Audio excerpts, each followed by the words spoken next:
એક પાગલ સાધુની ભૂતિયા ગાથા। ભરૂચ જિલ્લાના ગામડાના અંતમાં એક દૂરસ્થ ખંડેર જે લોકો આજે તપોવન તરીકે ઓળખે છે, ત્યાં ક્યારેય સાંજ પછી કોઈ પણ હિંમત કરીને જાય નહીં। કહેવાય છે કે ત્યાં ક્યારેક એક પાગલ સાધુ તપસ્યા કરતો, પણ તેની તપસ્યા યોગ માટે નહીં, દુઃખ આપવાના એક વિશિષ્ટ શોખ માટે હતી।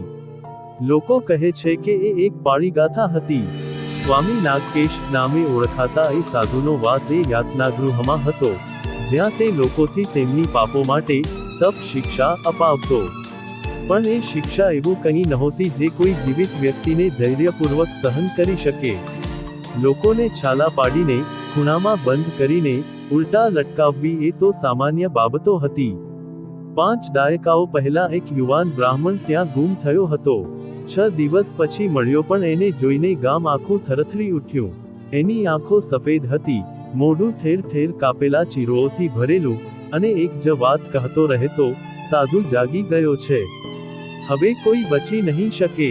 તપોવનનો એ યાતનાગૃહ હકીકતમાં એક જૂની ખાલી હવેલી હતી જે બૈન કાળ દરમિયાન કેદી પ્રશ્ન કરવા માટે વપરાતી, પરંતુ ત્યાર પછી ત્યાં વસવાટ કરનારો પહેલો માણસ હતો સ્વામી નાગકેશ, એક એવી સાધુ વેશધારી અંધમાનવ, જેને ન તો દુઃખની મહેસૂસતા હતી, ન દયા। તેમના જીવનનો ધ્યેય હતો પાપને દહન કરવો, પાપી નહીં। પણ સમય જતાં એ દહન સાધનોથી શરૂ થયા પણ પાપી સડતા હતા।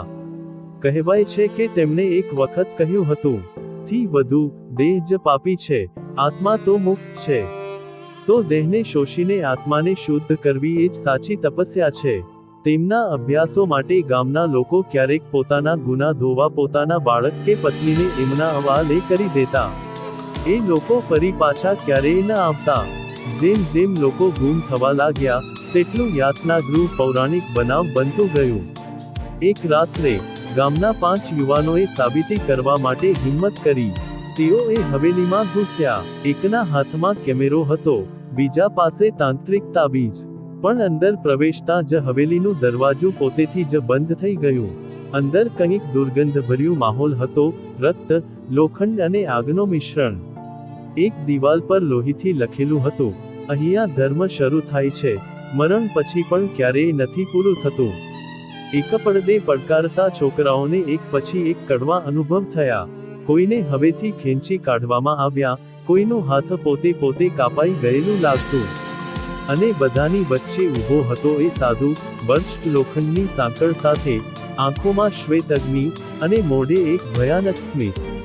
ત્યાંથી જ યુવાન કૃપેશની આખી કહાની શરૂ થાય છે। કૃપેશ નાની ઉંમરનો હતો, પણ મનથી ખૂબ દમદાર। જ્યારે બીજા 4 મિત્રોની ચીસો હવેલીમાં ગુંજી રહી હતી, ત્યારે તે યાતનાના એ ઓરડામાં ઘૂસ્યો, જ્યાં છોટા ઘેરા દિવાલોમાં લટકેલા યંત્રો, ખૂણે ઝૂલતી સાંકળો, અને એક તટસ્થ પણ જીવંત લાગતી પડછાઈ ઊભી હતી।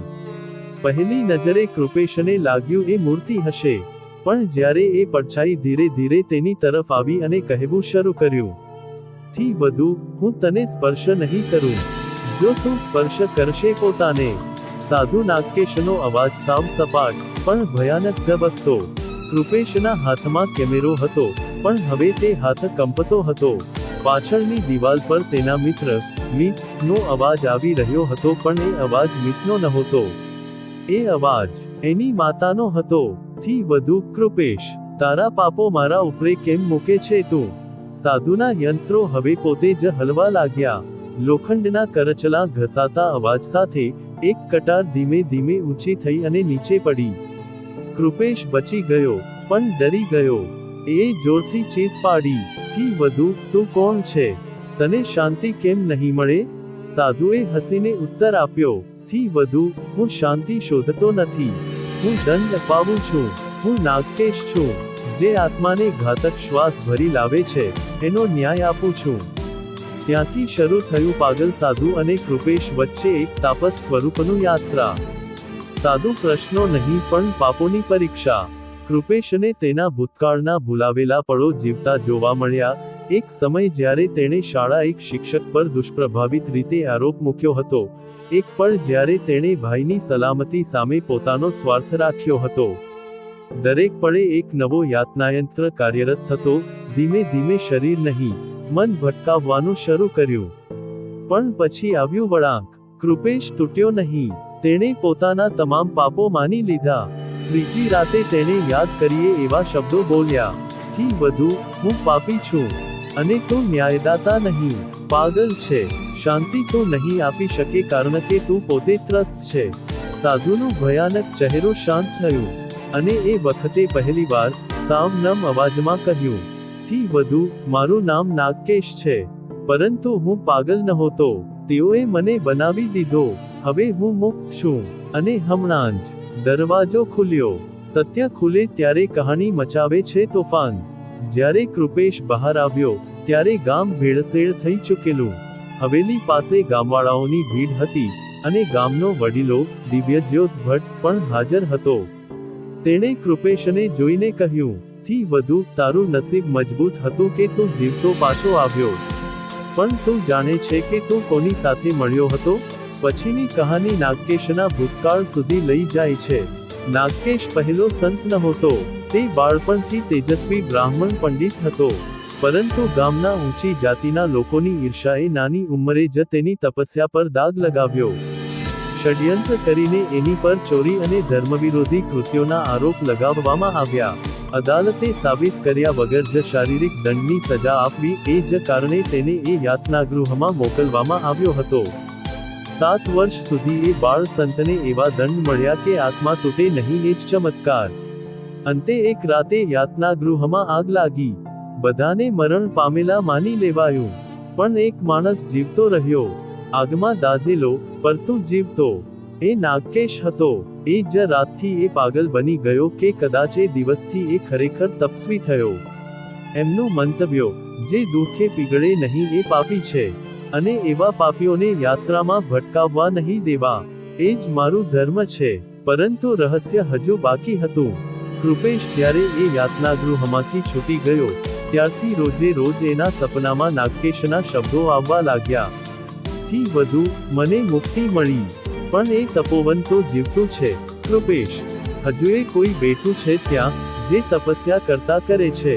પછી એક દિવસ કૃપેશ પાછો ગયો. અને તેને ત્યાં એક નવો સાધુ મળ્યો. કૃપેશ જ્યારે તપોવન ફરી ગયો, ત્યારે યાતનાગૃહ હવે ખંડેર જ નહીં લાગતું. એમ લાગ્યું કે કોઈ એ જગ્યાની સફાઈ કરી રહી હોય. દિવાલો પરથી લોહીના ડાઘ ધૂંધળા, યંત્રો દૂર. અને એક ખૂણામાં એક લાલ ચાદર ઓઢેલા વ્યક્તિ તપસ્યામાં મગ્ન હતો. એ વ્યક્તિએ આંખો ઉઘાડી. થી વધુ, કૃપેશ, તું પાછો આવ્યો. તને બોલાવવાનું જરૂર નહોતું. તું પોતે તપનો માર્ગ પસંદ કર્યો છે. એ નવા સાધુના ચહેરા પર દુઃખથી શાંત હાસ્ય હતું. અને એ અવાજ નાગકેશનો નહોતો, પણ કોઈક રીતે તેના જેવો લાગતો. થી વધુ, મને કોણે બોલાવ્યું? કૃપેશે પૂછ્યું. થી વધુ, તારું મન. અને તારો અહમ. તું મને શોધવા આવ્યો નહોતો. તું પોતે શોધાઈ ગયો છે. હવે તું તપસ્વી નથી. તું તપસ્યા છે. કૃપેશે જોઈ લીધું. એ સાધુને જોઈને એણે પોતાને જોઈ લીધું. એક આવૃત્તિ, પોતાનું ભવિષ્ય. કહેવાય છે કે ત્યાર પછી કોઈએ કૃપેશને જોયો નથી. પરંતુ તપોવન હવે શાંત છે. ન એક પણ ચીસ, ન એક યાત્રિક ગુમ.